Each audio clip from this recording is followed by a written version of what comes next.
Culture à présent avec ce spectacle à mi-chemin entre cirque et poésie à Rethel. Une quarantaine d'élèves roumains, espagnols et français issus du programme européen d'échange Erasmus s'y produisent. Une expérience artistique autour de l'univers équestre. David Caldas et Maxime Rousseau ont suivi les répétitions.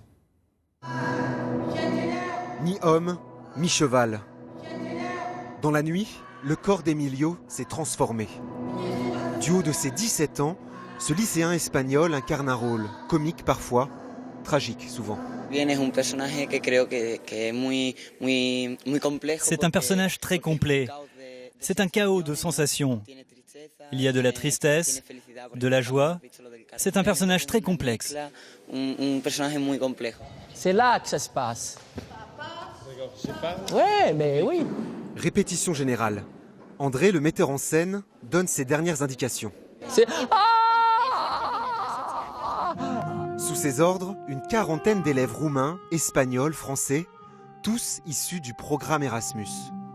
Moi, je suis très sensible aux différences culturelles, donc forcément, l'espagnol, c'est le côté latin, le côté très spontané, très vif, très vivant. Et les Roumains, c'est le côté sérieux. Ils sont très sérieux, très studieux, très appliqués. Et puis les Français, c'est un peu le mélange des deux. Ici, pas de barrière de la langue. Un seul langage, celui de la danse. Pour Théona, 18 ans, son personnage a été une révélation.